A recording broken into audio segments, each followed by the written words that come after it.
Yo, my name's Xavier Seymour, Columbus, Ohio. I go by a stage name of Xav Dvrko. I would say that I'm an artist, I guess some type of engineer. I just love music and that's just what I do. Basically, I just always have had a passion for music. No specific genre. I just always have written lyrics. I've always been a fan of just like the art of music, the theory of music. Obviously, I never went to college or anything like that, but never studied like that type of shit. But I've always looked into it myself and just always been a fan of just hip hop, rock, no matter what it was, everything. When you first started making music, what was the genre or type of music that you were making? So like, I think back when I was like 8 years old, I was always playing my guitar. I was real inspired by Black Sabbath, Nirvana, and all that shit. And I was always playing guitar. I was always singing a little bit. Like, I wasn't really a singer, but I would just always be fucking around on my grandpa's drums, my grandpa's guitars. Like, it was always that. And then I feel like I kind of went into hip hop, rap, whatever, when my dad started bringing it around. But he would always have Tupac shit, but then, yeah, he would have like the newest Eminem. Always just playing Biggie, always just playing this shit, and it's just like, it's what I grew up on. Like the newest Kanye, whatever it was. I never really like knew what the music was. I just knew that I liked it. You gotta think, I'm like 9 years old, so I'm just like, okay, this is music, I hear it, and I love it. I don't even know, like, this is a black dude doing this, or this is a white dude doing this. I'm just like, this is music, it's fucking awesome. When did you feel like you had that transition to where it was like, okay, this is music and I love listening to it, and then you had that transition to where you were like, okay, this is music, I want to fucking make this. Like, I want to make some. I mean, like I said, like, that goes back to when I was watching my grandpa play, because my grandpa was in band, so I was watching him play. He was in one? He was in one. He had original music, and he also would do covers, so I was hearing Jimi Hendrix, but he was doing it, and I was like, oh shit, like he like, I used to be a fan of my grandpa because he used to make Jimi Hendrix, like he used to play that shit like he was Jimi Hendrix, like he just sounded like him, fucking played like him, and I was like, oh my god, that shit's awesome, like I know I could do that. So that's when I started like making like shit on my guitar. Like I would just fuck around. It was probably ass back then, but I would just always just make shit up, write lyrics, I think. And then hip hop was more like middle school, I think. I started changing from rock lyrics more to like rap lyrics because I started getting into Mobb Deep. I heard Mobb Deep. Old stage name Prodigy X. My fucking favorite rapper back then was Prodigy from Mobb Deep, so I was always like fucking fascinated with just that dark, because Mobb Deep is dark. And I was like, oh shit, rap can be dark like this? This is fucking awesome. Do you feel like the music that you make should be used in labeling the kind of artist that you are, or how do you feel about that? Yeah, I don't think I should have a label at all. That's why I just say I'm an artist. I don't say I'm a rapper. Like, I don't say I'm a, you know, like I make rock music. I don't make rap music. I just make fucking music. Like, I remember, like, first hearing your things, it was kind of just the rap that I was hearing and stuff. And I know you probably had supporters that were liking your rap and the rap music you were coming out with, and then you started, you know, being more free with your sound. Did you ever experience any like backlash from supporters for not coming out with what they expect from you? Yeah. People were always like, you know, I feel like I started getting more of like attention in like junior year, and like junior year I was making that darker like punk rap shit, you know, like Fine as Wine, Goth Boy, you know, shit like that. So I was making that, and people really liked that shit. So then when I dropped like you know, when I came out like the Summer Tape 2, people were like, I don't really like this you know, I don't like this auto-tune you, but I like the depressed you. So it was always like, okay, I gave it, but at the same time it was me just experimenting, like, okay, because this person might like my depressing shit, but let me experiment with the auto-tune shit because I like this too. I like not making it to please I like somebody. both of the no matter what, every song, every shit I make, it's for me. It's I fuck with the sound. So like, but I feel like as time went on, people started realizing, you know what, okay, I can respect that he's doing auto-tune, and one day he'll put out another song that's more depressing or has like guitar more, rock influence more. And I feel like that's why people stick around, because it was like, people are always like, what's next for him? If it's not summer tape, people know when I drop the summer tape, okay, you dropped the summer tape, now he's about to drop some more personal shit. Maybe this ain't really me, I'm going to stay away from this tape, but I know he's about to drop something else. Yeah, exactly. Does that ever transfer into like the vibe when you record, like of like the past song that you just dropped? Does that ever influence what you're doing in the studio?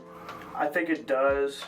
Like, for example, when I dropped that song Butterfly, which was a song I dropped when I was a senior, and that song just like locally a lot of people fucked with it, just like in high school. I got to play it at prom, like, and I was like thinking like, okay, I got to make more shit like this. But then, and this was before punk rap, so this was before I started getting to the more depression. This is when I was doing lo-fi, the lo-fi shit, the more rap shit, and I was always thinking like, okay, I'm scared to, I was scared to further myself from that type of rap, because what if people don't like that? Much, yeah. So I'm like thinking like, okay, maybe I need to, and even with the summer tape, summer tape is another good example. Like, people really like the summer tape too. And I was like, man, I want to put out some personal shit again. And I was scared they wouldn't like it, because of what you just did. Now my summer tape 2 was the biggest shit I got out, but that ain't me. That ain't me all the way. So yeah. While you're writing a song or you're listening to a beat, like you said, you're an artist, so you don't really have a label or a genre. Have you ever wrote a song to like one type of flow or one beat, and then next thing you know, you're like, oh yeah, this isn't the genre for this song. I like this writing for like maybe a more rocky type song. Yeah. Have you ever had any songs like that? I think it happened today, actually. Like, I was writing more of a rock type of song, and the lyrics just started being more like, you know what, I don't want to sing this, I want to fucking rap this shit. Take us through like a recording process with you. Take us through like what goes through your mind, how do you get stuff going? So, it's always different, and and even when I'm not recording, I'm thinking about how I'm about to record. I'm always thinking, okay, should I do this? Like, it's always been different, and it's always very random. Like, I'm always doing shit in a different process. I don't have a process I stick to, which it's kind of annoying, because it's like, I'll come into the stew and I'll try to do the same process I did maybe last week, and it won't work that way. Like there's different processes. Like, there might be a process where I'll write the song out of the studio, and that usually doesn't happen. But when that does happen, that means like that song is I'm probably gonna be working on that song for a while, because I'm writing it in there, and I come in here and record, I don't like it that much, I might switch up some lyrics.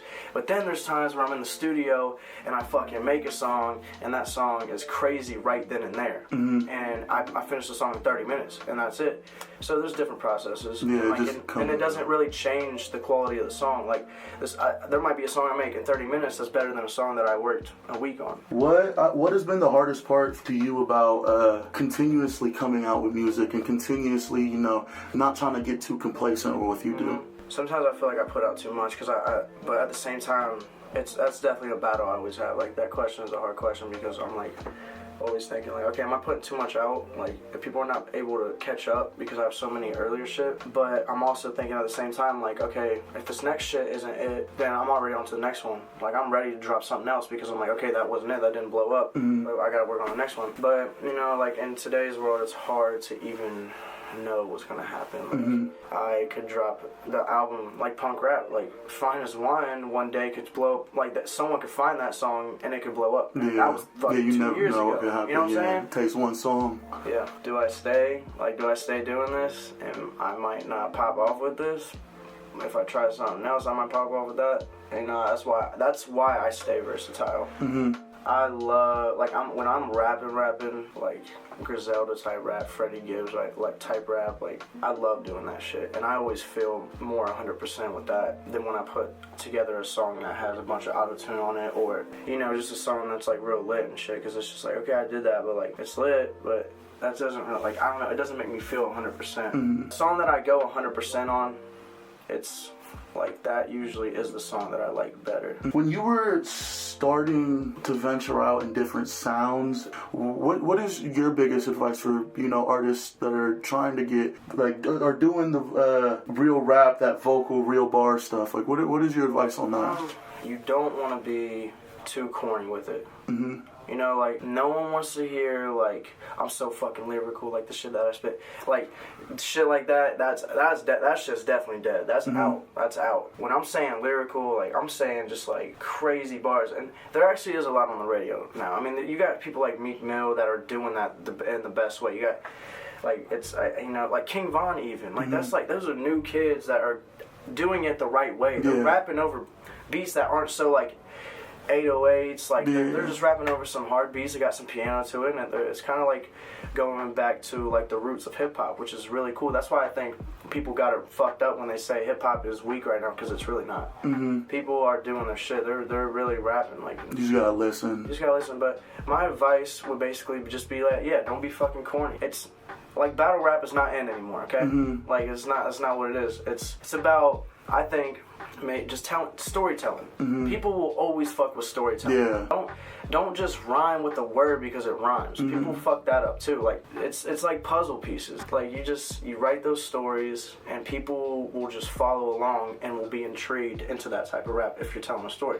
Exactly. I always feel like the best with storytelling is like you're listening to a song and then they back call to something they said at the beginning of the song. You're like, oh shit, I just brought everything together. It literally gives you like chills sometimes. Yeah, exactly. Like Kendrick Lamar. I mean, Kendrick Cole. I mean, they're still doing that shit, and it's amazing. What do you feel is the best person that you feel has collabed with in all this time making music? Me and Swanks have always made very quality tracks. Me and Fuzz God have always made a quality track too. You know, me and Fuzz just have that chemistry. You know, there's really not too many besides like Billy, but Billy's always gonna be there because, you know, he's the reason I even am rapping. I went to his house and I would record like all the way up till high school. You know, all the way up till the middle of high school actually, before I started actually buying my own shit.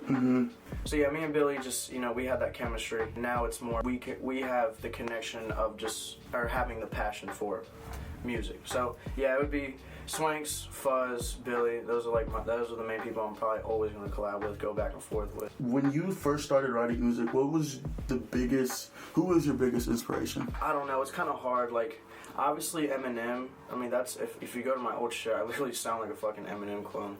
But besides that, like, I was so obsessed with like A$AP Rocky, like Joey Badass, like people like that. Their like, delivery and shit, like the way they were just hard, like, and even Prodigy, Mobb Deep, like old school shit. Like, I always like that, and like Andre 3000 is another one. Like, I love the way he sings and shit like that. But lyrics wise, I think, you know, I love Eminem. And it's not even like his crazy shit. The way he ends his rhymes, it's like, bam, that shit was powerful. Like, you get it. Especially his old shit. Like, he fucking meant that shit. He wasn't just writing that to write that. He like it felt like he was fucking like saying that shit to you in an argument, like, and boom, and you were just crossed off. Like, you know what I'm saying? Find me at Xav Dvrko. XAVDVRKO. That's my Instagram and my Twitter. What I got coming right now is we're starting to do some new merch right now. We got coming later, probably next month. It's February, so I'm talking about like March. I have an album called Oh Me. It'll probably be 8 songs. We have a song out right now called All In, and go stream that. It's everywhere. Might have a pop-up coming, so if you follow me on my Instagram and Twitter, you'll see that. So yeah, and subscribe to my fucking YouTube. That's all I got right now. But shout out to fucking DTS CloudMexiko, fucking Ethan Gates. Shout out to them. They're fucking awesome. They've been around. They've been doing this with me, and we're just all coming up together. Okay, so usually with my guests, I always have a speed round with them. So we're gonna do 5 questions. As soon as I say them, just answer it, and then I'm gonna give you the next one. Okay, bet. All right, so here we go. Favorite movie? Django. Favorite album? The Eminem Show. Throwbacks or today's hits? Today's hits. That wasn't the right answer, but Best accessory? Accessory? Yeah. My fucking Like my phone. I don't know. All right, and then who should I interview next? Swanks.